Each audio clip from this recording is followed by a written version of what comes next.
It will always be a fact that you are a murderer. You are a demon seed that your parents brought into this world to bring suffering on everybody else. Shame on them. You are a murderer. The words cut through the silence of a Miami-Dade courtroom like a second knife.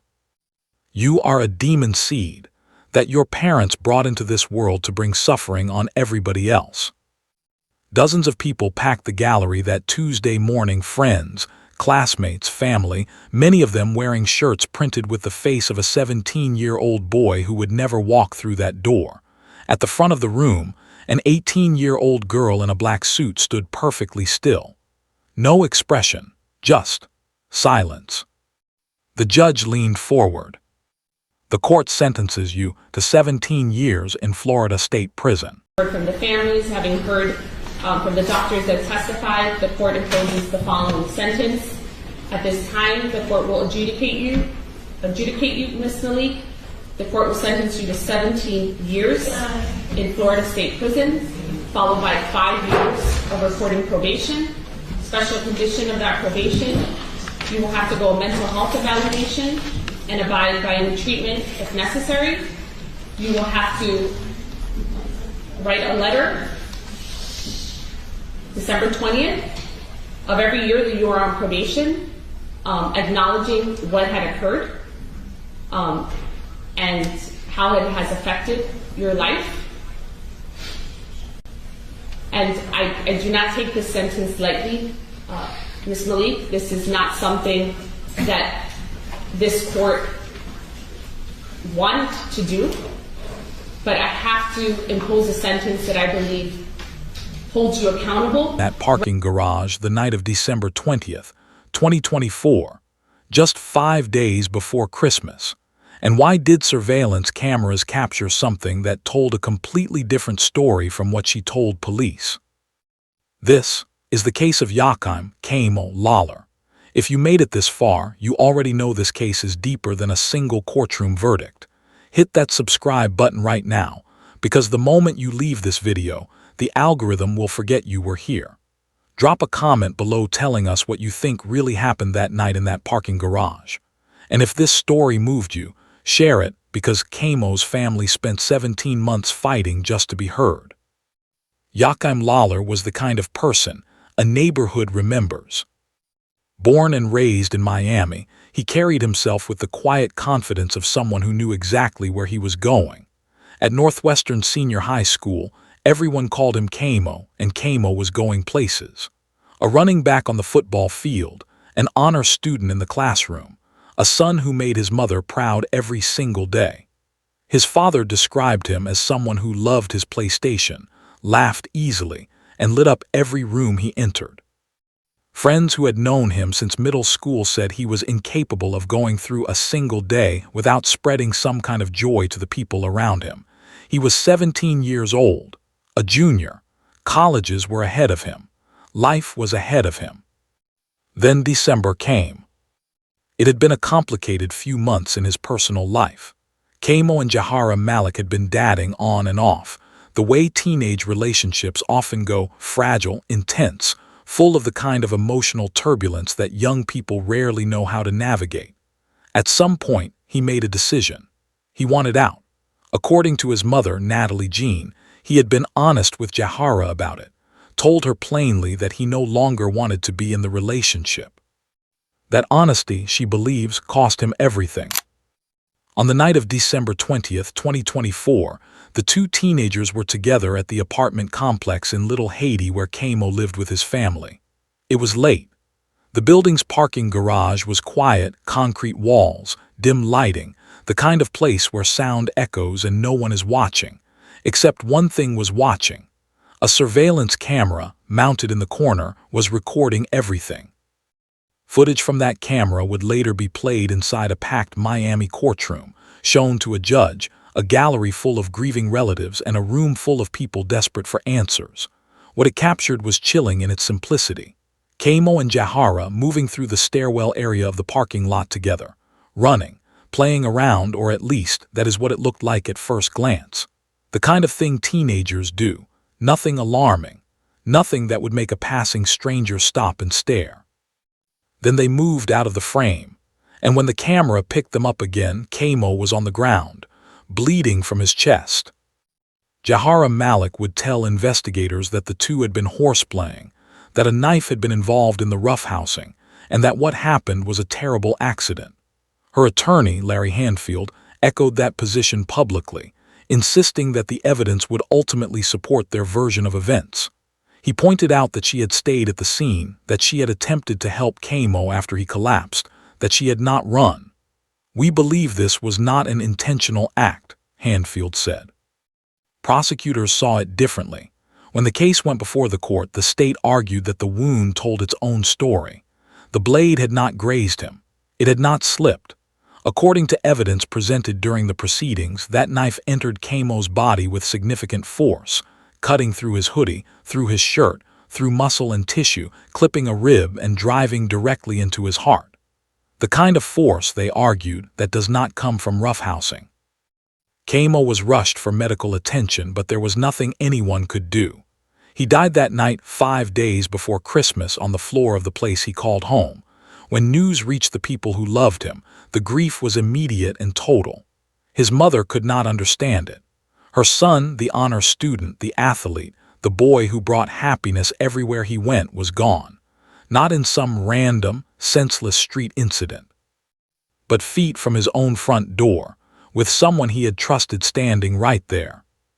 In the days that followed, no arrest came. A week passed, then 2, then a month, and Natalie Jean, still waiting, still watching, still carrying a pain no parent should ever have to hold, decided she was not going to be quiet about it. On a cold January morning in 2025, Natalie Jean stood outside the Miami-Dade State Attorney's office and refused to be ignored. Around her were dozens of people, relatives, supporters, classmates of her son, members of a community that had watched a bright young life vanish without a single person being held accountable. They held photographs. They chanted. They demanded that the system that was supposed to protect people like Keimo actually do its job. David Lollar, Keimo's father, stood among them, his voice steady even as his heart was breaking. He just didn't deserve what he got, he told anyone who would listen. For weeks, Miami police had confirmed only that a 17-year-old girl had been brought in for questioning shortly after the incident and subsequently released. No name, no charges, no clarity. The state attorney's office indicated at the time that it was still waiting on additional evidence from law enforcement before making any decisions. To Keimo's family, that felt like watching their son die a second time, slowly, bureaucratically, in silence. Then, 8 days after that protest, everything shifted. Jahara Malik was arrested on January 28, 2025. She was taken to a juvenile assessment center, processed, and within 72 hours transferred to adult criminal court in Miami-Dade County.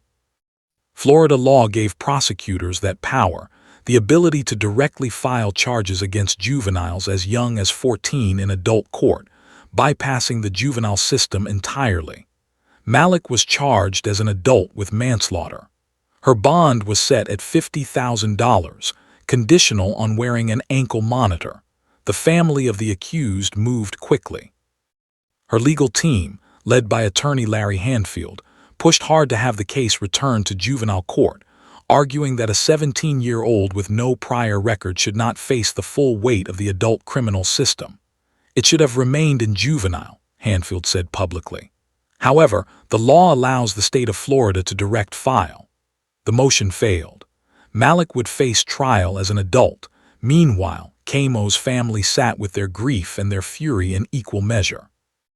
Natalie Jean made her position plain. She wanted accountability, full and uncompromising.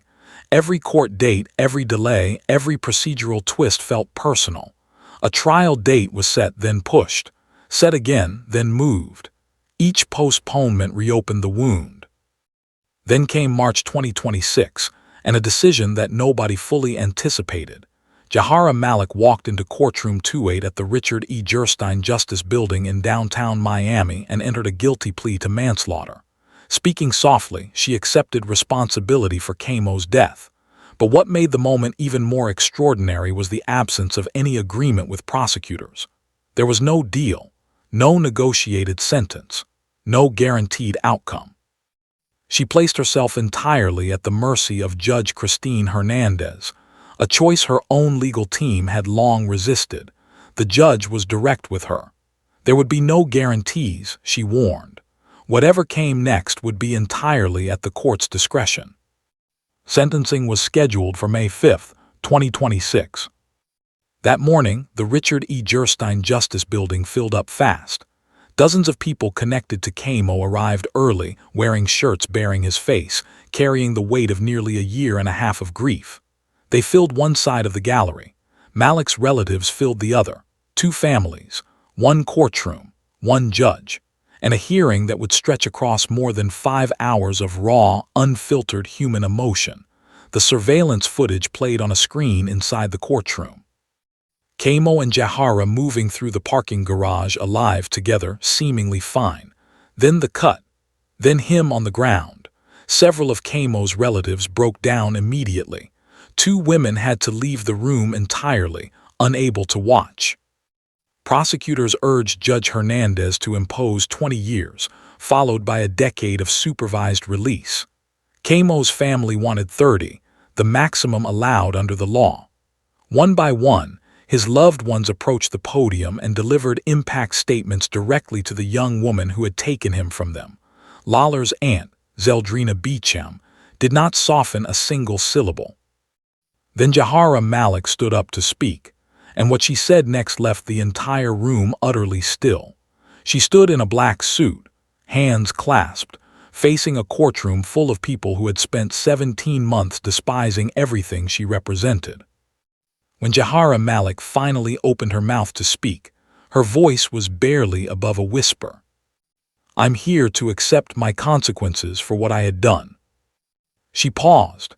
Then, turning toward the family of the boy she had killed, she said something that fractured the room in 2 entirely different directions depending on which side of the gallery you were sitting on.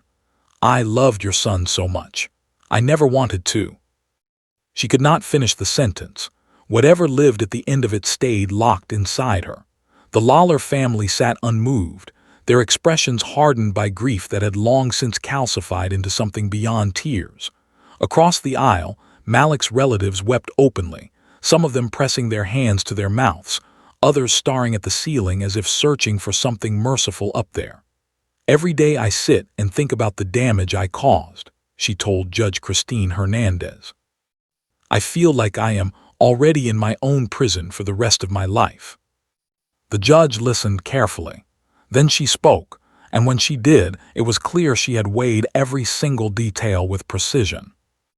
"His life was taken way too soon," Hernandez said, her voice measured but unflinching. "Your youth does not excuse the foreseeable consequences of the decision you made. The choices that you made affected the trajectory of all of their lives, the trajectory of your life as well as your family's." Then came the sentence. 17 years in Florida State Prison, 5 years of reporting probation to follow, and one additional condition that no one in that room had anticipated. Every December 20th, for the entire duration of her probation, Jahara Malik would be required to sit down and write a letter, acknowledging what occurred, reflecting on how it had reshaped every life it touched. Every anniversary of Keimo's death, she would be forced to confront it again in writing, as though the calendar itself had been conscripted into delivering a version of justice that prison walls alone could not. The gallery erupted. Corrections officers moved quickly, placing handcuffs on Malik as her family surged forward to embrace her one final time before she was taken away. Her mother held her. Her relatives clung to whatever seconds remained. Then she was gone. Outside the courtroom, 2 very different verdicts were being delivered simultaneously. One legal, one deeply personal. Natalie Jean, who had stood outside a government building with a photograph of her son demanding that someone pay attention, who had endured every delay and every dismissal, and every morning of waking up to a world that no longer contained her child. exhaled for what felt like the first time in a year and a half. "I'm glad today my son can finally rest in peace knowing that justice was served," she said. "I hope that when she goes to prison and gets processed, she thinks about the lives that she destroyed and how much she affected our families." Malik's uncle emerged from the building, seeing things through a completely different lens. His niece had been 17 years old, a first-time offender, a teenager making an irreversible decision in a moment that lasted seconds but would define the entire arc of her existence. "Justice was not served for my niece," he said firmly. "She was a youthful offender and the court did not recognize that. Two families, two truths, both of them real, both of them permanent, and somewhere beneath all of it, beneath the competing grief, the courtroom theater, the legal arguments about intent and force and accident, was a parking garage in Little Haiti, a surveillance camera recording in silence, a boy full of football dreams and PlayStation controllers and a whole future stretching out ahead of him, running through a stairwell with someone he once trusted. Then nothing. Keimo was 17 years old. He had never even made it to 18. And 5 days before Christmas, in the building where he slept and ate and came home to every evening, the brightest light his family had ever known went out, on a concrete floor, in the dark, with nobody watching except a camera that caught everything and could change absolutely nothing.